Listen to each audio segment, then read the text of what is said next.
বাংলাদেশ জামায়াতে ইসলামীর আমির ডাক্তার শফিকুর রহমান বলেন, নির্বাচন থেকে সংস্কার বেশি গুরুত্বপূর্ণ।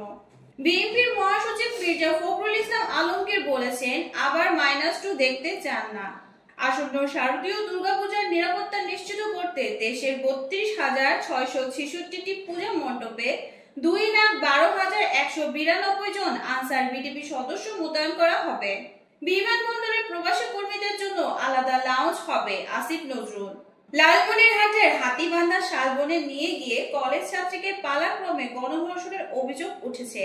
নতুন করে আর কারো দেশ ছেড়ে পালানোর সুযোগ নেই বলেন স্বরাষ্ট্র উপদেষ্টা লেফটেন্যান্ট জেনারেল অবসরপ্রাপ্ত মোহাম্মদ জাহাঙ্গীর আলম চৌধুরী।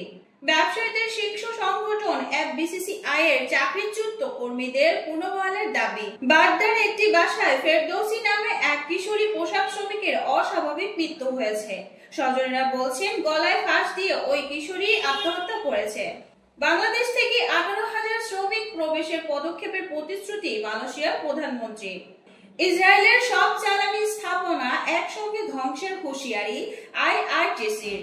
ভারত বাংলাদেশ টি-20 ম্যাচের নিরাপত্তা ব্যবস্থা জোরদার করতে প্রায় 2,500 পুলিশ সদস্য মোতায়েন করা হয়েছে।